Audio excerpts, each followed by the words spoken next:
સુરત વરાછા વિસ્તારમાં આવેલી એસબીઆઈ બેંકમાંથી 50 લાખ રૂપિયાની લૂંટના ચર્ચાસ્પદ કેસમાં સુરત ક્રાઇમ બ્રાન્ચને વધુ એક મહત્વપૂર્ણ સફળતા મળી છે। ક્રાઇમ બ્રાન્ચે બિહારના મંતીસ ઉર્ફે મુકેશ કુમારની ધરપકડ કરી છે અને આ સાથે જ અત્યાર સુધીમાં કુલ 3 આરોપીઓ પોલીસના હાથે ઝડપાઈ ચૂક્યા છે। 27 એપ્રિલે બનેલી આ ઘટનામાં કુલ 7 આરોપીઓએ મળીને 50 લાખ રૂપિયાની લૂંટને અંજામ આપ્યો હતો। કેસની ગંભીરતાને ધ્યાનમાં રાખીને સુરત પોલીસ દ્વારા 10 અલગ અલગ ટીમો બનાવવામાં આવી હતી। વિશ્વાસ પ્રોજેક્ટ અંતર્ગત શહેરભરના સીસીટીવી કેમેરાની તપાસ કરીને આરોપીઓ સુધી પહોંચવાના પ્રયાસો હાથ ધર્યા હતા। તપાસ દરમિયાન સામે આવ્યું છે કે લૂંટનું સમગ્ર કાવતરું કુંદન ભગત ગેંગ દ્વારા રચાયું હતું। હાલમાં કુંદન ભગત પટના જેલમાં બંધ હોવા છતાં તેણે જેલમાં બેઠા બેઠા લૂંટનું આયોજન કર્યું હતું। આર્મ્સ એક્ટના ગુનામાં અગાઉ પકડાયેલ એક આરોપીને ટાર્ગેટ આપવામાં આવ્યો હતો અને લગભગ 2 મહિના સુધી બેંક તથા આસપાસના વિસ્તારની રેકી કરવામાં આવી હતી। લૂંટને અંજામ આપ્યા બાદ આરોપીઓએ સુરત ગ્રામ્ય વિસ્તારમાં પોતાના વાહનો મૂકી ફરાર થઈ ગયા હતા। અગાઉ ઉત્તર પ્રદેશમાંથી 2 આરોપીઓની ધરપકડ કરવામાં આવી હતી, જ્યારે એક આરોપી નેપાળ બોર્ડર નજીકથી ઝડપાયો હતો। તાજેતરમાં ઝડપાયેલા મંતીશ ઉર્ફે મુકેશ કુમારને પકડવા માટે ક્રાઇમ બ્રાન્ચની ટીમ બિહારમાં 8 દિવસ સુધી રોકાઈ હતી। પોલીસના જણાવ્યા મુજબ મુકેશ સતત પોતાના ઠેકાણા અને ગામ બદલતો રહેતો હતો, જેથી પોલીસની નજરથી બચી શકે।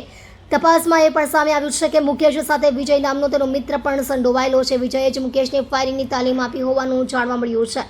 હાલ વિજયની ધરપકડ માટે પોલીસ દ્વારા ચક્રો ગતિમાન કરવામાં આવ્યા છે। પોલીસે મુકેશ પાસેથી મોબાઈલ ફોન કબજે કર્યા છે અને તેના આધારે વધુ તપાસ હાથ ધરી છે। જોકે લૂંટાયેલા 50 લાખ રૂપિયા હજુ સુધી કબજે કરવાના બાકી છે। ઉલ્લેખનીય છે કે આરોપી મુકેશ વિરુદ્ધ બિહારના ચંપારણ જિલ્લામાં પણ લૂંટનો ગુનો નોંધાયેલો હોવાનું પોલીસ તપાસમાં બહાર આવ્યું છે। સુરત ક્રાઇમ બ્રાન્ચ હવે ફરાર બાકીના આરોપીઓની શોધખોળ સાથે લૂંટની રકમ પરત મેળવવા માટે કાર્યવાહી તેજ કરી છે। 27 એપ્રિલ 2026ના રોજ વરાછા વિસ્તારમાં એસબીઆઈ બેંકમાં એક લૂંટનો બનાવ બનેલો હતો, જેની અંદર 6 થી 7 ઈસમો હથિયારધારી ઈસમો એ બેંકમાં ઘૂસી ગયેલા હતા અને બેંકમાંથી મોટી સંખ્યામાં રકમની લૂંટ કરીને તો ભાગી ગયા હતા।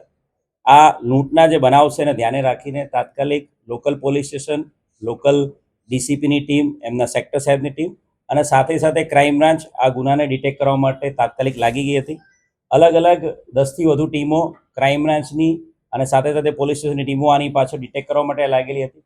સમગ્ર શહેરના જે વિશ્વાસ પ્રોજેક્ટ છે ગુજરાત ગવર્મેન્ટનો, એ વિશ્વાસ પ્રોજેક્ટ અંતર્ગત લગાવેલા તમામ કેમેરા, 1000થી વધુ કેમેરા અને આસપાસના વિસ્તારના તમામ કેમેરા એમાં ચેક કરવામાં આવ્યા હતા અને હ્યુમન ઇન્ટેલિજન્સ અને ટેકનિકલ ઇન્ટેલિજન્સ આધારે આ આખો જે લૂંટનો બનાવ છે, એસબીઆઈ બેંક લૂંટનો બનાવ, એ કુંદન ભગતની ગેંગ દ્વારા કરવામાં આવ્યા હોવાનું પ્રસ્થાપિત થયું હતું। કુંદન ભગત હાલ પટનાની જેલમાં છે। કુંદન ભગતને આવનારા દિવસોમાં સુરત શહેર પોલીસ ટ્રાન્સફર વોરંટ આધારે એની પણ પટના જેલમાંથી એની ધરપકડ કરીને સુરત શહેરમાં લાવવાની છે। આ કુંદન ભગતે આખી આ જે લૂંટનો બનાવ છે એનો અંજામ જેલમાંથી બેઠા બેઠા જ પ્લાન કર્યો હતો।